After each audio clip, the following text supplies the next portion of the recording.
야, 김지수, 너 미쳤니? 지금 제정신이야? 강남 청담동의 한 고급 부티크 옷가게.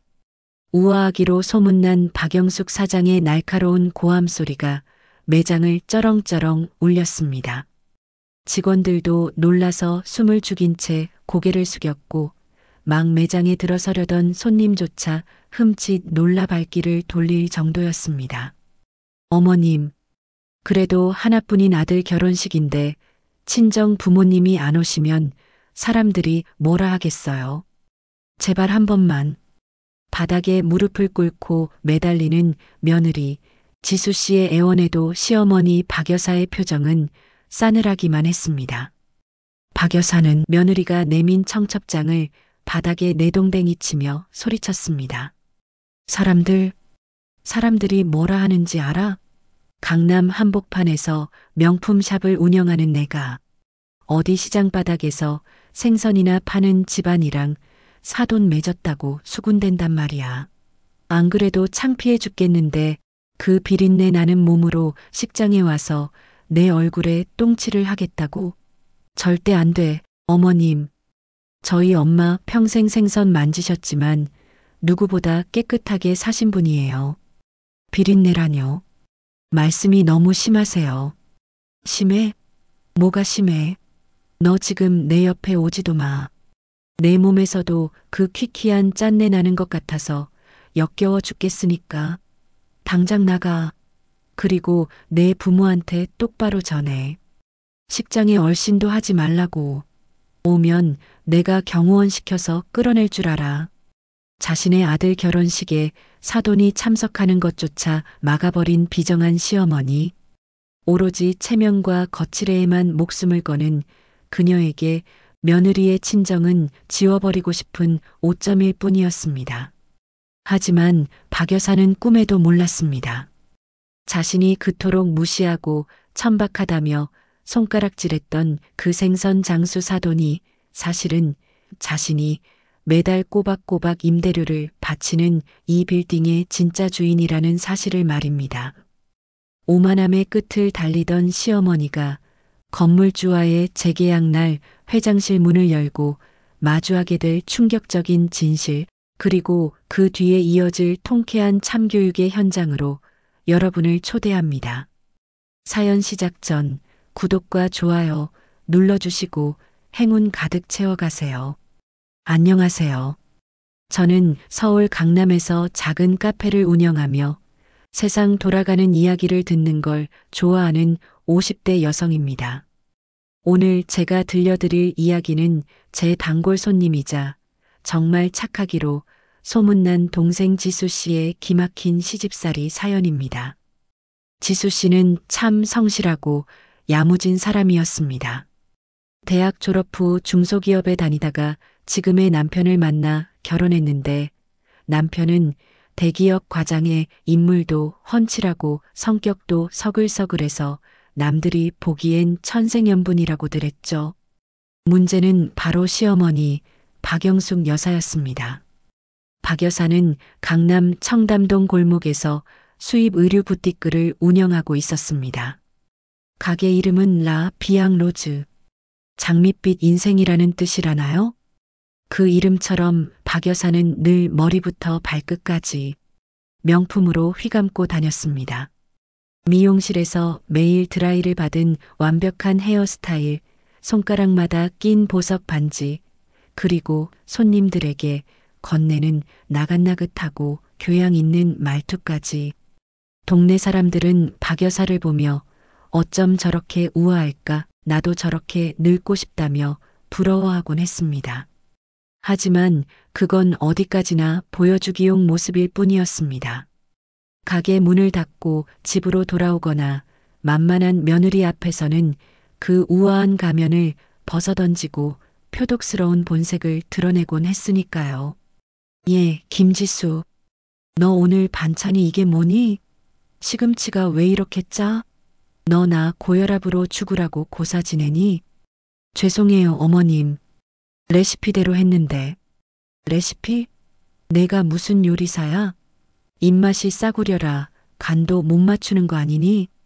하긴 어릴 때부터 시장통에서 짠 생선이나 먹고 자랐으니 혀가 마비됐겠지. 박 여사는 밥상머리에서 숟가락을 탁 놓으며 며느리 가슴에 대못을 박는 말을 서슴지 않았습니다. 지수 씨의 친정 어머니는 부산 자갈치 시장에서 40년 넘게 생선 장사를 하시는 분이셨습니다. 비록 몸에서는 생선 비린내가 날지언정 정직하게 땀 흘려번 돈으로 지수 씨와 오빠를 대학까지 공부시킨 훌륭한 분이셨죠. 하지만 박 여사 눈에는 그저 격 떨어지는 장사치로만 보였나 봅니다. 너 내가 누누이 말했지? 내 친정 얘기 어디 가서 입도 뻥긋하지 말라고. 내 단골 사모님들이 알면 나를 뭘로 보겠어? 의사, 변호사 사돈 둔 사람들이 수두룩한데 내가 생선 장수랑 사돈 맺었다고 하면 내 체면이 뭐가 돼? 박 여사의 허영심은 병적인 수준이었습니다. 사실 박 여사의 형편이 그렇게 넉넉한 것도 아니었습니다. 겉보기엔 화려한 청담동 사장님이었지만 실상은 빛 좋은 개살구였거든요. 남편과 일찍 사별하고 혼자 아들을 키우며 무리하게 강남 생활을 유지하느라 집도 은행 빚이 반 이상이었고 가게 임대료 내기도 빠듯한 상황이었습니다. 그런데도 남들 눈을 의식해 외제차를 리스해서 타고 다니고 백화점 VIP 등급을 유지하느라 카드감 돌려막기를 하는 게 일상이었습니다. 그러면서 부족한 생활비나 카드값은 은근슬쩍 며느리에게 떠넘기곤 했습니다. 지수야, 이번 달 가게 매출이 좀 안 좋네. 내가 생활비 좀 더 보태라. 내 남편 월급으로는 내 품위 유지비도 안 나온다. 어머님, 저도 알바해서 버는 돈이라 얼마 안 되는데 지난달에도 드렸잖아요. 뭐야? 시어머니가 돈 좀 달라는데 생색내는 거니? 내가 너희들 결혼할 때 해준 게 얼만데. 집 해줬으면 됐지. 며느리가 돼서 시어머니 용돈 하나 못 챙겨드려? 말이 좋아 집이지. 그 아파트도 사실 박 여사 명의로 된 대출 덩어리였습니다. 지수 씨는 결혼하면서 모아둔 돈을 혼수와 예단으로 다 썼고 지금은 남편 월급으로는 대출 이자와 생활비를 감당하기 어려워 틈틈이 마트 캐셔 아르바이트까지 하고 있었습니다. 그런 며느리의 고생은 안중에도 없고 박 여사는 오로지 자신의 거칠애와 사치에만 혈안이 되어 있었죠. 가장 기가 막혔던 건 결혼식 때였습니다. 수준 낮은 집안이라고 극구 반대하던 결혼을 결국 아들의 고집에 마지못해 허락은 했지만 박 여사는 사돈이 결혼식에 오는 것을 극구 반대했습니다. 결혼식장에 생선 비린내 풍길 일 있어? 절대 안 돼. 정 오고 싶으면 하객석 구석에 처박혀서 입도 뻥긋하지 말고 밥만 먹고 가라고 해. 혼주석에는 나 혼자 앉을 거니까. 결국 지수 씨의 어머니 최말순 여사님은 딸의 결혼식을 위해 눈물을 머금고 혼주석을 양보해야 했습니다.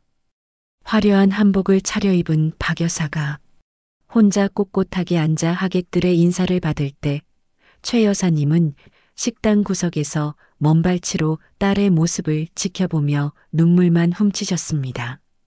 지수 씨는 그날 신부 대기실에서 엄마를 붙잡고 펑펑 울었다고 합니다. 엄마 미안해. 내가 못나서 엄마까지 무시당하게 하고. 나 결혼 안 할래. 아이다, 지수야. 울지 마라. 내가 행복하면 엄마는 됐다. 저 사부인 성격이 좀 유별나서 그렇지 나쁜 분은 아닐 거야. 내가 잘하면 된다.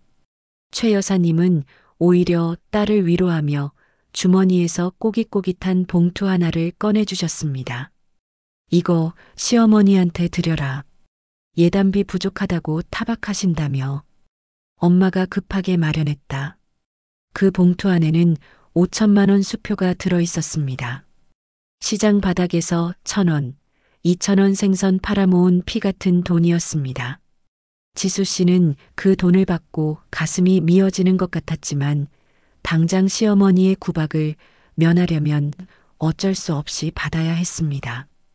그 돈을 받은 박 여사의 반응은 어땠을까요? 이제야 좀 성의를 보이네. 5천? 뭐 강남에선 껌값도 안 되지만 없는 살림에 쥐어짜느라 애썼겠다. 그래도 이걸로 내 밍크코트 하나는 건지겠네. 고맙다는 말 한마디 없이 당연하다는 듯 돈을 챙겨 넣던 그 표정. 지수 씨는 그때 결심했다고 합니다. 언젠가 반드시 이 모욕을 갚아주겠노라고. 하지만 현실은 냉혹했습니다. 결혼 3년 차가 되도록 지수 씨는 시어머니의 종살이에서 벗어나지 못했습니다. 아침 6시에 일어나 아침상을 차리고 출근하는 남편 배웅하고 마트에 나가 캐셔 알바하고 저녁엔 다시 들어와 저녁상 차리고 주말이면 시어머니 친구들 모임에 불려가서 과일 깎고 시중 드는 게 일과였습니다. 남편이 중간에서 중재를 해보려 했지만 박 여사는 내가 널 어떻게 키웠는데 벌써 마누라 편을 드냐며 눈물바람을 해서 아들의 입을 막아버렸습니다. 그러던 어느 날 박 여사의 비앙로즈에 큰 위기가 닥쳤습니다. 가게가 입점해 있는 5층짜리 빌딩의 주인이 바뀌었다는 소식이 들려온 겁니다. 원래 건물주는 마음씨 좋은 노신사여서 임대료를 시세보다 싸게 받고 있었는데 갑작스럽게 건물을 매각하고 이민을 가버렸다는 것이었습니다. 어머, 사장님 들으셨어요? 우리 건물 팔렸대요. 새 건물주가 누군지 모르겠는데 엄청 깐깐하다는 소문이 돌아요. 옆집 카페 사장님이 걱정스런 얼굴로 박 여사에게 귀띔했습니다. 까다로워 봤자지. 내가 여기서 장사한 게 몇 년인데. 그리고 나처럼 월세 안 밀리고 꼬박꼬박 내는 세입자가 어디 있다고? 걱정 마세요. 내가 알아서 요리할 테니까. 박 여사는 콧방귀를 뀌었지만 며칠 뒤 날아온 내용 증명을 보고 기절할 뻔했습니다. 임대차 계약 만료 및 재계약 조건 변경 통보. 새로운 건물주는 임대료를 현행보다 무려 3배나 인상하겠다고 통보해 왔습니다.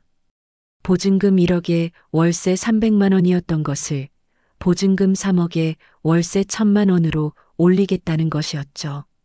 이건 사실상 나가라는 소리나 다름없었습니다.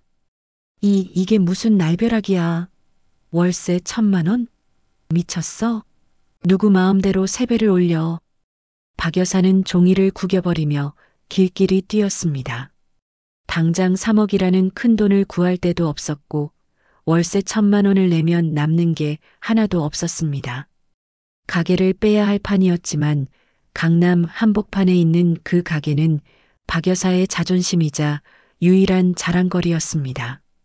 가게를 잃으면 청담동 사장님이라는 타이틀도 사라지고 친구들 모임에도 나갈 수 없게 됩니다. 그것만은 죽기보다 싫었죠. 안 돼. 절대 안 돼. 내가 어떻게 지킨 가게인데. 박 여사는 손을 부들부들 떨며 어딘가로 전화를 걸었습니다. 건물 관리실이었습니다. 여보세요? 저 1층 옷가게인데요. 새 건물주님 좀 뵙고 싶은데. 네. 약속을 잡아야 한다고요? 아, 거참 비싸게 구시네. 네, 알겠어요. 내일 오후 2시요? 네, 갈게요. 전화를 끊은 박 여사는 씩씩거리며 화장을 고쳤습니다. 두고 봐라. 내가 가서 따끔하게 한마디 해줄 테니까. 감히 상도덕도 없이 3배를 올려? 내가 누군 줄 알고. 박 여사는 자신이 가진 강남 사모님의 기세로 건물주를 눌러버릴 작정이었습니다. 하지만 그녀는 상상조차 하지 못했습니다.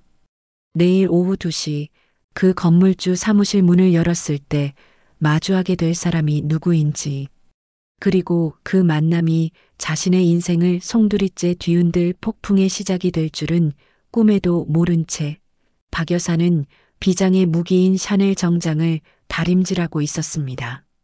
다음 날 오후 1시 30분, 박 여사는 전쟁터에 나가는 장수처럼 비장한 표정으로 거울 앞에 섰습니다. 가장 아끼는 샤넬 트위드 재킷을 걸치고 5캐럿짜리 물론 큐빅이지만 반지를 끼고 향수를 온몸에 뿌렸습니다. 기세 싸움에서 밀리면 안 된다는 생각에 평소보다 더 화려하고 사납게 치장을 했죠. 지수야, 너 오늘 가게 문 닫고 나 따라와. 네. 제가 거기를 왜요? 건물주 만나러 가는데 혼자 가면 없어 보이잖아. 너는 옆에서 내 가방 들고 서 있어. 비서처럼. 알았어? 지수 씨는 기가 찼지만 시어머니의 성화에 못 이겨 낡은 코트를 걸치고 따라 나섰습니다. 박 여사는 며느리의 옷차림을 위아래로 훑어보며 혀를 찼습니다. 쯧쯧 꼬락서니 하고는 어디 가서 내 며느리라고 하지 마라. 그냥 직원이라고 해. 두 사람은 엘리베이터를 타고 건물 최상층인 5층으로 올라갔습니다. 5층은 전층이 건물주 사무실로 쓰이고 있었습니다. 엘리베이터 문이 열리자 떡대 같은 경호원 2명이 입구를 지키고 서 있었습니다. 박 여사는 짐짓 기죽지 않은 척 고개를 빳빳이 들고 말했습니다. 1층 라 비앙 로즈 사장이에요. 회장님 만나러 왔는데요. 경호원은 무전기에 대고 짧게 보고하더니 문을 열어주었습니다. 들어가시죠. 회장님께서 기다리고 계십니다. 사무실 안은 밖에서 보던 것보다 훨씬 더 으리으리했습니다. 바닥에는 최고급 대리석이 깔려 있었고 벽에는 유명 화가의 그림들이 걸려 있었습니다. 창밖으로는 강남대로가 한눈에 내려다 보이는 탁 트인 전망까지. 박 여사는 속으로 돈 좀 있는 놈인가 보네 하며 침을 삼켰습니다. 저만치 끝에 육중한 마호가니 책상이 놓여 있었고 그 뒤로 커다란 의자가 창밖을 향해 돌아가 있었습니다. 새 건물주는 등을 돌린 채 앉아 있었습니다. 안녕하십니까. 1층 옷가게 사장 박영숙입니다. 박 여사가 또각또각 구두 굽소리를 내며 다가가 말을 걸었습니다. 하지만 의자는 미동도 하지 않았습니다. 박 여사는 살짝 빈정이 상했습니다. 저기요, 회장님? 제가 시간이 많지 않아서요. 본론만 말씀드리죠. 임대료 3배 인상은 말이 안 됩니다. 법적으로도 5% 상한선 있는 거 아시죠?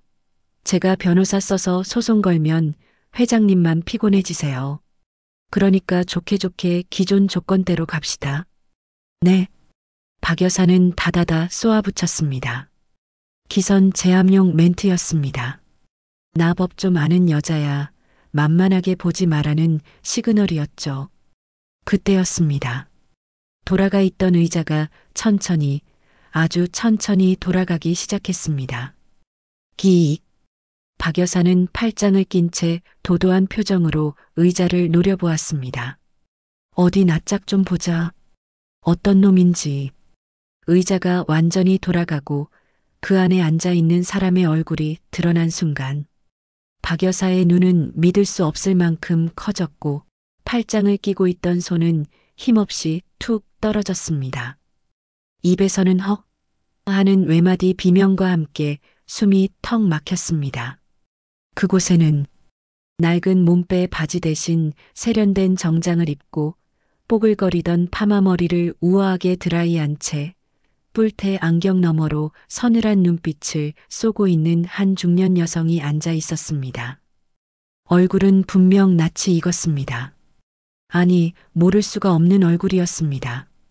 비린내 난다고 문전박대했던 결혼식장에서 구석에 처박혀 밥만 먹고 가라고 했던 바로 그 생선장수 사돈이었습니다. 오랜만입니다 사부인. 지수 씨의 어머니 최말순 여사님이 입을 열었습니다. 특유의 구수한 부산 사투리는 여전했지만 목소리에 실린 무게감은 예전과 차원이 달랐습니다. 그것은 시장 바닥에서 손님을 부르는 억척스런 목소리가 아니라 수천억 자산을 움직이는 회장님의 위엄 있는 목소리였습니다. 아니, 사돈? 박 여사는 다리에 힘이 풀려 그 자리에 주저앉을 뻔했습니다. 옆에 서 있던 지수 씨가 황급히 부축했습니다. 지수 씨 역시 놀란 건 마찬가지였습니다. 엄마가 여기 웬일이야? 아니, 엄마가 이 건물 주인이라고? 최 여사님은 딸을 보며 잠시 따뜻한 미소를 지어 보였습니다. 지수야, 많이 놀랬나? 엄마가 미리 말 못해서 미안타. 나중에 다 설명해 줄게. 그러고는 다시 싸늘한 눈빛으로 박 여사를 내려다보았습니다. 사부인 아니지. 이제 세입자 박 사장님이라고 불러야 되나? 네, 경고했지요? 임대료 3배. 싫으면 나가라고. 아니, 저기, 사돈. 이게 무슨 농담이시죠? 에이, 깜짝 놀랐네. 몰래카메라 뭐 그런 건가? 박 여사는 현실을 부정하며 애써 웃어 보이려 했습니다. 얼굴 근육이 파르르 떨리고 있었습니다. 최 여사님은 책상 위에 놓인 서류 뭉치를 박 여사 앞으로 툭 던졌습니다. 농담? 네, 지금 농담 따먹기 하러 온 줄 아십니까? 이거 보이소. 등기부 등본. 소유주 최. 말. 순. 내 이름 석자 똑똑히 박혀 있지요? 박 여사는 떨리는 손으로 서류를 집어들었습니다. 정말이었습니다. 이 빌딩뿐만 아니라 강남 일대의 알짜배기 건물 몇 채가 더 최말순 여사의 명의로 되어 있었습니다. 자산 가치만 따져도 수천억 원. 박 여사가 평생 구경도 못 해본 천문학적인 액수였습니다. 어떻게 생선장수가. 생선장수? 아이고, 사부인 눈에는 내가 아직도 비린내 나는 생선장수로만 보이는갑네. 내 부산 자갈치에서 40년 장사했소. 새벽 3시에 나가서 밤 10시까지 하루도 안 쉬고 일했소. 10원 한 장 허투루 안 쓰고 모으고 땅 사고 건물 사고 불려서 이만큼 읽었소. 사부인이 백화점 가서 명품 가방 살 때 내는 10년 된 패딩 입고 경매장 뛰어다녔소. 그게 죄요? 최 여사님의 사자 후에 박 여사는 할 말을 잃었습니다. 근데 사부인은 내 딸한테 뭐라 했소? 비린내 난다고? 격 떨어진다고? 내 돈은 비린내 안 납디까? 내 돈 5천만 원 받을 때는 넙죽 잘만 받아 챙기드만. 박 여사의 얼굴이 홍당무처럼 빨개졌습니다. 쥐구멍이라도 있으면 숨고 싶은 심정이었습니다. 자신이 무시했던 사돈이 사실은 자신의 생사여 탈권을 쥐고 있는 슈퍼갑이었다니. 이 상황을 어떻게 수습해야 할지 머리가 하얗게 비어버렸습니다. 사돈. 아니, 회장님. 제가 죽을 죄를 졌습니다. 제가 눈이 삐었나 봅니다. 한 번만 봐주세요. 제발. 박 여사는 자존심이고 뭐고 다 버리고 책상 앞에 무릎을 꿇었습니다. 가게 빼면 저는 죽어요. 깔 데도 없고 빚도 많고 제발 임대료 좀 깎아주세요. 우리 지수 봐서라도. 최 여사님은 코웃음을 쳤습니다. 지수? 이제 와서 지수 타령입니까? 내 딸이 시집가서 식모살이 하는 거 내 모를 줄 알았소? 내 사람 시켜서 다 보고받고 있었소? 내 딸 눈에 피눈물 흘리게 해놓고 이제 와서 지수 봐서 봐달라. 어린 반푼어치도 없는 소리. 최 여사님은 인터폰을 눌렀습니다. 김 실장 들어와서 이 아줌마 끌어내. 그리고 내일 당장 명도 소송 진행해. 가게 집기 싹 다 드러내버려. 안 돼. 안 됩니다. 사돈. 잘못했어요. 제가 다 잘못했어요.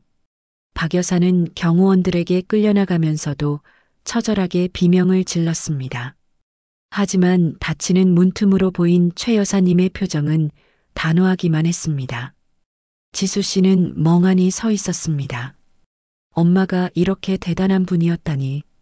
그리고 시어머니를 저렇게 시원하게 응징해 주다니. 가슴 한구석이 뻥 뚫리는 것 같으면서도 한편으로는 걱정이 되었습니다. 이제 시어머니랑은 어떻게 얼굴을 보지? 남편은 어떡하고? 하지만 최 여사님의 계획은 여기서 끝이 아니었습니다. 이것은 단순한 복수가 아니라 딸의 인생을 구하기 위한 거대한 프로젝트의 시작일 뿐이었으니까요. 지수야, 너도 앉아라. 엄마랑 할 얘기가 많다. 최 여사님은 부드러운 목소리로 딸을 불렀습니다. 과연 최 여사님이 준비한 다음 카드는 무엇일까요? 그리고 쫓겨난 박 여사는 과연 개과천선할 수 있을까요?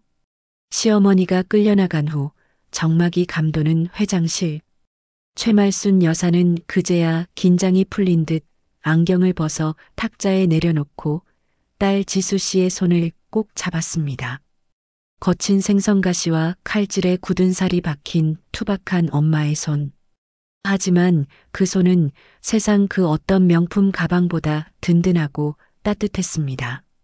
엄마, 진짜 이게 다 뭐야? 언제 이렇게 부자가 된 거야? 나한테는 한마디도 안 하고. 지수 씨는 여전히 믿기지 않는다는 표정으로 물었습니다. 미안하다 내 새끼. 내가 돈 좀 있다고 유세 부리면 내 시어머니가 돈 보고 너 더 괴롭힐까봐 그랬다. 돈 냄새 맡으면 똥파리처럼 달려들 사람 아니가. 내가 시집가서 기펴고 살려면 내가 뒤에서 조용히 힘을 키워야 한다고 생각했지. 최 여사님은 지난 세월을 덤덤하게 털어놓았습니다. 새벽잠 줄여가며 번 돈으로 1990년대 강남 개발붐이 불기 직전 헐값에 나온 땅들을 사모았다는 이야기. 생선 비린내 난다고 무시당할 때마다 이를 악물고 재테크 공부를 했다는 이야기. 그리고 딸이 결혼한 뒤로는 혹시나 사돈이 사업하다 망하면 딸이 고생할까봐 몰래 사돈네 가게 건물을 인수해뒀다는 이야기까지. 모든 것이 오로지 딸 지수 씨를 위한 어머니의 깊고 깊은 사랑이었습니다. 지수 씨는 엄마의 무릎에 얼굴을 묻고 펑펑 울었습니다. 엄마 미안해. 엄마가 이렇게 날 생각하는 줄도 모르고 나 혼자 힘들다고 징징대기만 하고. 아이다. 네가 잘못한 거 없다. 다 내가 못난 탓이지. 이제부터는 엄마가 내 울타리가 되어줄게. 아무도 우리 딸 무시 못하게 해줄게. 한편 건물 밖으로 쫓겨난 박 여사는 넋이 나간 사람처럼 길거리에 주저앉아 있었습니다. 지나가던 사람들이 힐끔거렸지만 쪽팔린 줄도 몰랐습니다. 말도 안 돼. 생선 장수가 건물주라니. 그것도 수천억? 자신이 평생을 바쳐 쌓아 올린 청담동 사모님이라는 모래성이 파도 한 번에 와르르 무너져 내린 기분이었습니다. 게다가 당장 내일 가게를 비워줘야 한다는 통보는 사형 선고나 다름없었습니다. 이대로는 못 죽어. 내가 어떻게. 박 여사는 이를 갈며 휴대폰을 꺼냈습니다. 아들에게 전화를 걸었습니다. 야, 너 지금 어디야? 당장 엄마한테 와. 내 처갓집 식구들이 나를 죽이려고 해. 사기꾼들이라고. 적반하장도 유분수지. 박 여사는 아들에게 거짓말을 하며 마지막 발악을 시작했습니다. 그날 저녁 지수 씨의 신혼집은 살얼음판이었습니다. 남편 민호 씨가 퇴근하자마자 굳은 표정으로 들어왔습니다. 지수야, 이게 다 무슨 소리야? 장모님이 우리 어머니 가게 주인이었다고? 그리고 어머니를 쫓아내겠다고 했다며? 어떻게 사돈끼리 그럴 수가 있어? 민호 씨는 평소엔 착했지만 홀어머니 밑에서 자란 탓에 어머니 말이라면 껌뻑 죽는 효자였습니다. 박 여사가 온갖 거짓말로 눈물 연기를 펼친 탓에 민호 씨는 장모님이 갑질을 했다고 오해하고 있었습니다. 지수 씨는 기가 찼습니다. 당신 지금 상황 파악이 안 돼? 어머님이 우리 엄마한테 나한테 어떻게 했는지 다 알잖아. 결혼식 때 문전박대하고 3년 동안 식모 부리듯 부려먹고 그건 괜찮고 엄마가 정당하게 권리 행사하는 건 갑질이야? 그래도 어머니가 연세도 있으신데 무릎까지 꿇고 비셨다잖아. 장모님이 너무하신 거 아니냐고. 그리고 돈이 그렇게 많으시면 우리 대출금 갚는 거 좀 도와주실 수도 있었잖아. 왜 숨기신 거야? 우리를 못 믿으신 거야? 민호 씨의 본심이 튀어나왔습니다. 결국 돈이었습니다. 장모가 부자라는 걸 알게 되자 그동안 왜 안 도와줬냐는 서운함과 이제라도 콩고물을 바라는 속물근성이 드러난 것입니다. 지수 씨는 남편에게마저 실망감을 감출 수 없었습니다. 당신도 어머님이랑 똑같네. 돈, 우리 엄마 돈이 그렇게 탐나? 그래서 나랑 결혼했어? 아니, 말이 그렇다는 거지. 아무튼 어머니 가게 문제부터 해결해. 장모님한테 말씀드려서 없던 일로 해달라고 해. 안 그러면 나도 가만 안 있어. 가만 안 있으면 이혼이라도 하게. 못할 것도 없지. 사위 무시하고 사돈 무시하는 집안이랑 어떻게 살아. 민호 씨가 홧김에 내뱉은 말이었지만 지수 씨에게는 오히려 기회였습니다. 그동안 망설였던 이혼. 시어머니의 구박과 남편의 방관 속에서 시들어가던 자신의 인생을 되찾을 기회. 지수 씨는 차갑게 식은 눈으로 남편을 쏘아보았습니다. 그래, 좋아. 그럼 이혼해. 나도 더 이상은 못 참아. 당신네 식구들 비위 맞추느라 내 인생 낭비하는 거 이제 끝낼래. 지수 씨는 안방으로 들어가 짐을 싸기 시작했습니다. 민호 씨는 당황했습니다. 평소 순종적이던 아내가 이렇게 강하게 나올 줄은 몰랐거든요. 야, 김지수. 너 진짜야?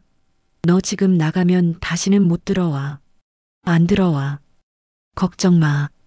이 집 어차피 어머님 명의잖아. 빚덩이 아파트. 너랑 너네 엄마가 실컷 끌어안고 살아. 지수 씨는 트렁크 하나만 달랑 들고 집을 나왔습니다. 뒤에서 남편이 소리치는 소리가 들렸지만 뒤도 돌아보지 않았습니다. 밤 공기는 찼지만 지수 씨의 마음은 그 어느 때보다 홀가분하고 뜨거웠습니다. 친정으로 돌아온 딸을 보며 최 여사님은 아무 말 없이 따뜻한 밥상을 차려주셨습니다. 지수 씨가 좋아하던 고등어 조림과 김치찌개. 많이 물어. 밥심으로 버티는 거다.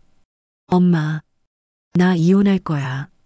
위자료고 재산 분할이고 다 필요 없어. 그냥 그 지옥 같은 집구석에서 나오고 싶어. 그래, 잘 생각했다. 내가 원하면 엄마가 대한민국 최고 변호사 붙여줄게. 땡전 한 푼 손에 안 보고 오히려 그동안 당한 거 정신적 피해 보상까지 싹 다 받아내줬구마. 최 여사님은 이미 준비를 마친 상태였습니다. 다음 날부터 박 여사에 대한 전방위적인 압박이 시작되었습니다. 가계명도 소송은 물론이고 그동안 박 여사가 며느리에게 뜯어간 생활비와 예단비에 대한 반환 청구 소송, 그리고 폭언과 학대에 대한 위자료 청구 소송까지 돈으로 처바른 초호화 변호인단이 박 여사의 숨통을 조여왔습니다. 가게에서는 강제 집행이 예고되었고 집으로도 법원 등기가 날아들었습니다. 박 여사는 사면 초가에 몰렸습니다. 가게 매출은 뚝 끊겼고 빚독촉 전화는 빗발쳤습니다. 아들 민호 씨도 회사에서 눈치가 보여 죽을 맛이었습니다. 장모님이 회사 감사실에 법인 카드 유용 등 사위의 소소한 비리들을 제보했다는 소문까지 돌았거든요. 엄마, 제발 장모님한테 가서 빌어. 나 회사 잘리게 생겼어. 이혼당하면 위자료도 줘야 한대. 뭐, 내가 왜 빌어? 내가 뭘 잘못했다고. 그 천한 생선 장수년이 돈 좀 있다고 유세 떠는 건데. 박 여사는 여전히 정신을 못 차리고 고래고래 소리를 질렀습니다. 하지만 그녀의 목소리에는 이미 공포가 서려 있었습니다. 그러던 중 박 여사에게 마지막 결정타를 날리는 사건이 터졌습니다.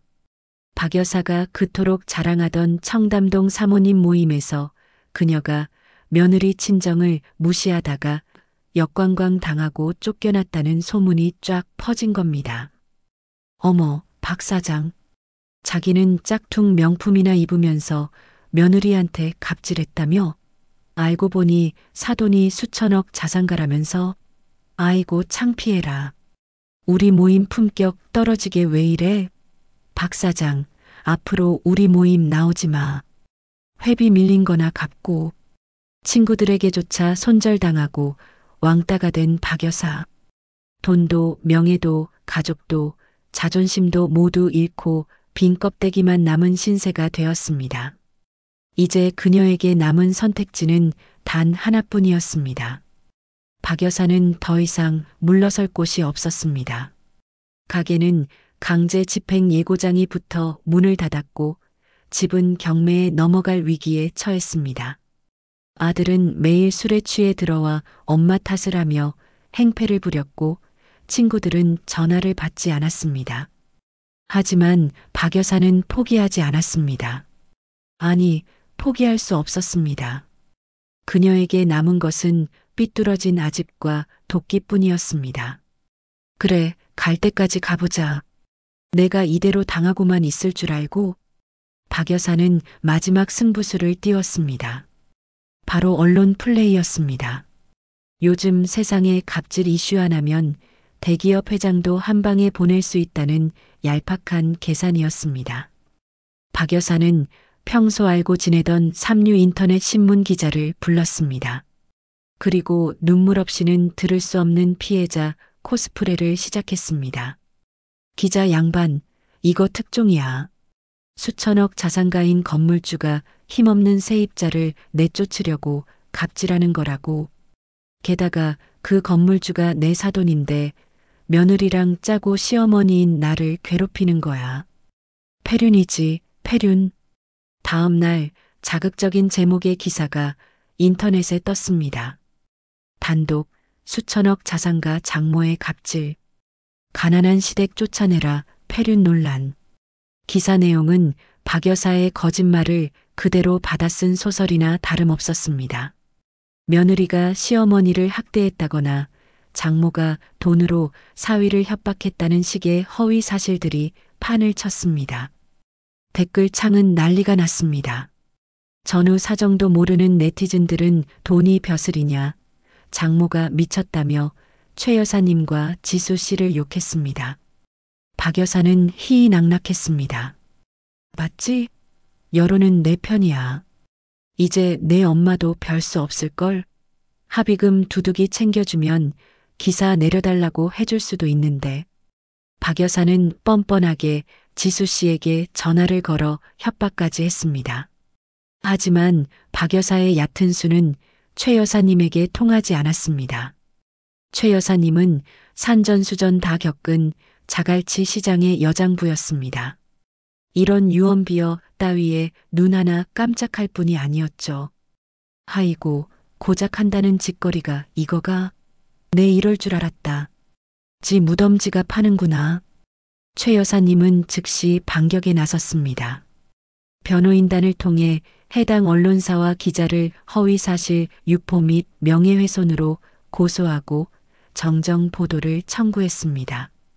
그리고 그동안 모아두었던 결정적인 증거들을 하나씩 풀기 시작했습니다. 첫 번째 증거는 녹취록이었습니다. 지수 씨는 시집살이를 당할 때마다 만약을 대비해 시어머니의 폭언을 녹음해 두었습니다. 야, 이 거지 같은 년아. 생선이나 파는 내 엄마한테 가서 돈 좀 더 뜯어와. 그 같은 육성이 담긴 파일이 인터넷 커뮤니티와 유튜브를 통해 공개되었습니다. 두 번째 증거는 CCTV 영상이었습니다. 가게 내부 CCTV에 찍힌 며느리를 밀치고 물건을 던지는 박 여사의 폭력적인 모습들이 모자이크 없이 공개되었습니다. 특히 결혼식 당일 사돈을 문전박대하며 삿대질하는 영상은 결정타였습니다. 여론은 순식간에 뒤집혔습니다. 와, 시어머니 인성 쓰레기네. 며느리가 보살이다. 저런 집구석에서 어떻게 3년을 살았냐. 네티즌들의 분노는 박 여사를 향했습니다.